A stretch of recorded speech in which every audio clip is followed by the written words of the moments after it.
Juíza Ludmila Grillo, que foi perseguida por ministros do STF no Brasil, está agora exilada nos Estados Unidos e resolveu fazer uma denúncia gravíssima sobre os atos de Alexandre de Moraes e também de Rodrigo Pacheco, presidente da Câmara. E ela vai apresentar provas contundentes e constitucionais que podem levar à prisão do ministro Alexandre de Moraes e também de Pacheco por omissão nos atos ali dos ministros do STF em Brasília, que resultaram não somente a um prejuízo para o povo brasileiro, mas à morte de um inocente que estava preso ali na Papuda. Você vai conferir tudo isso agora, é uma bomba que acaba de explodir aqui, nós temos que trazer aqui para você. Já dá um like nesse vídeo e eu quero te pedir que assista esse vídeo até o final, porque tem provas aqui, pessoal, que são realmente importantes e gravíssimas, e o Brasil precisa saber disso o quanto antes.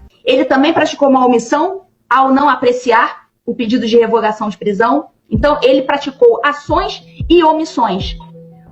Da juíza Ludmila Grillo, que está exilada nos Estados Unidos, e de lá, de forma corajosa, ela resolveu colocar a boca no trombone e vai falar tudo o que o povo brasileiro ainda não sabia. Confira. Alexandre de Moraes, a gente pode claramente categorizá-lo no dolo eventual. Porque o dolo direto é quando você tem a intenção de matar. O dolo eventual é um pouquinho diferente. Você não tem aquela intenção direta de matar aquele cara, mas você não se importa com o resultado. Você age ou se omite, assumindo o risco daquele resultado acontecer. E para o nosso direito penal, dolo direto e dolo eventual recebem o mesmíssimo tratamento. Todas as pessoas que agem com qualquer um desses tipos de dolo respondem pelo resultado final. Então, Alexandre de Moraes deve responder por homicídio duplamente qualificado pela morte de Clériston, por dolo eventual. E agora eu vou além. Conduta penalmente classificável de Rodrigo Pacheco, conduta por omissão. Porque se você exclui a omissão dolosa de Rodrigo Pacheco ao não retirar da máquina pública o elemento defeituoso que se chama Alexandre de Moraes, e só Rodrigo Pacheco pode fazer isso nesse momento, pautando o processo de impeachment, Rodrigo Pacheco se coloca imediatamente na posição de agente garantidor, que é um outro instituto de direito penal, que é aquele que garante determinadas coisas. Ele é o responsável por determinadas coisas, pelo resultado. Ele é o responsável por tomar atitudes para que determinado resultado não aconteça. E nesse momento, Rodrigo Pacheco é agente garantidor e permitiu, por omissão, que o resultado morte acontecesse, ainda que ele não desejasse intimamente que aquilo acontecesse. Então, Rodrigo Pacheco também é responsável nessa ordem causal dos acontecimentos. Rodrigo Pacheco também tem as mãos sujas de sangue. Então, eu espero não ter me alongado muito, mas eu precisava fazer essa explicação um pouco mais técnica. A juíza Ludmila Lins Grillo revelou em uma rede social que deixou o Brasil em 2022 e foi morar nos Estados Unidos depois de vivenciar episódios de perseguição política. Por isso ela se considera exilada. Abre aspas, sou oficialmente uma juíza brasileira em asilo político nos Estados Unidos. Fecha aspas. Ludmila afirmou ainda que chegou a exercer seu trabalho por videoconferência em solo americano até cumprir toda a agenda da vara criminal onde trabalhava. Ela foi afastada do cargo e manteve em segredo que tinha deixado o país para se preservar.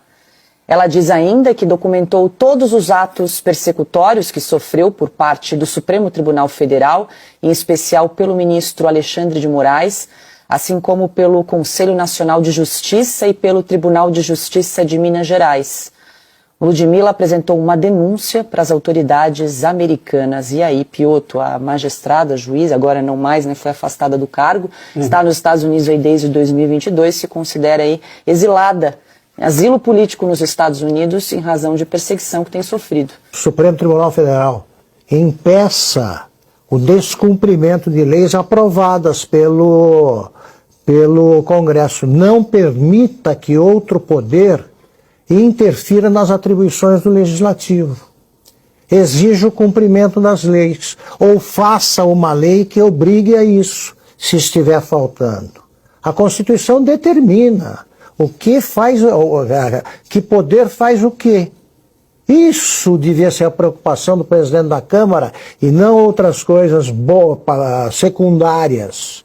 Ele, como por exemplo, trocar censura por regulação. Ele está permitindo que exista a figura do exilado político, que configura a existência de uma ditadura. No caso do Supremo Tribunal Federal, do Judiciário. É injusto falar judiciário porque a primeira instância não tem nada a ver com isso. Os juízes continuam agindo corretamente. O problema está numa corte formada por advogados, que nunca foram juízes de nada. Advogado se habitua a ter um lado, e o presidente da Câmara tem o seu. No caso, oscila conforme os próprios interesses. Nunca coincidem com os interesses do país. Nunca. Então, esse problema real é que precisa ser resolvido. Como é que faz? Vai continuar havendo preso político? Que a Constituição não prevê essa figura. Não admite a existência dela. Vai continuar existindo exilado, preso, perseguido. Então, o caso dessa juíza é que nos preocupa. E não a necessidade de adequar a internet a isso. Isso daí é censura. Isso aí é censura. Vá defender a democracia na trincheira certa. Pois é, Ana, o Augusto falou em ditadura, estava dando uma olhadinha aqui que a Ludmila Lins Grillo publicou numa rede social chamada Locals, até porque ela foi banida pelo STF da rede social X, antigo Twitter. Ela escreveu o seguinte, aspas, esse foi meu segundo Réveillon nos Estados Unidos da América, a terra da liberdade onde escolhi viver, e que carinhosamente me acolheu e me protegeu da ditadura que miseravelmente se instalou no meu país. Da juíza Ludmila foram críticas com embasamento técnico, como o Piotr disse. E não custa lembrarmos que as críticas que ela deixou ainda quando morava no Brasil, e por isso a perseguição, né, começou a ser imposta ao perfil dela, foram críticas que, inclusive, ex-ministros do Supremo Tribunal Federal, como o ex-ministro Marco Aurélio Mello, e fizeram, outras pessoas, outros juristas fizeram, o doutor Ives Gandra Martins também fez críticas a esses inquéritos sem fim, inquéritos que são abertos de ofício, ou apenas com uma canetada de um dos ministros do Supremo Tribunal Federal, né? Houve muitas críticas em relação a esses inquéritos, a quebra do devido processo legal no Brasil, do Estado de Direito, mas no caso da juíza Ludmila, é claro que houve uma perseguição política. Houve uma perseguição política. Claro que também desde a pandemia ficou bem estabelecido no Brasil, né? Médicos não podem questionar tratamento, não pode questionar a conduta com seus pacientes, a vacina, nada. Todo mundo tem que seguir como gado, já que o STF falou tanto em lote, né, que prendeu, né, em lote 1, lote 2 tem 100, lote 2, 3 tem 200. Nós temos todos que seguir como gado que o consórcio novo executivo STF, o que eles determinam, o que pode ser questionado, que pode ser debatido.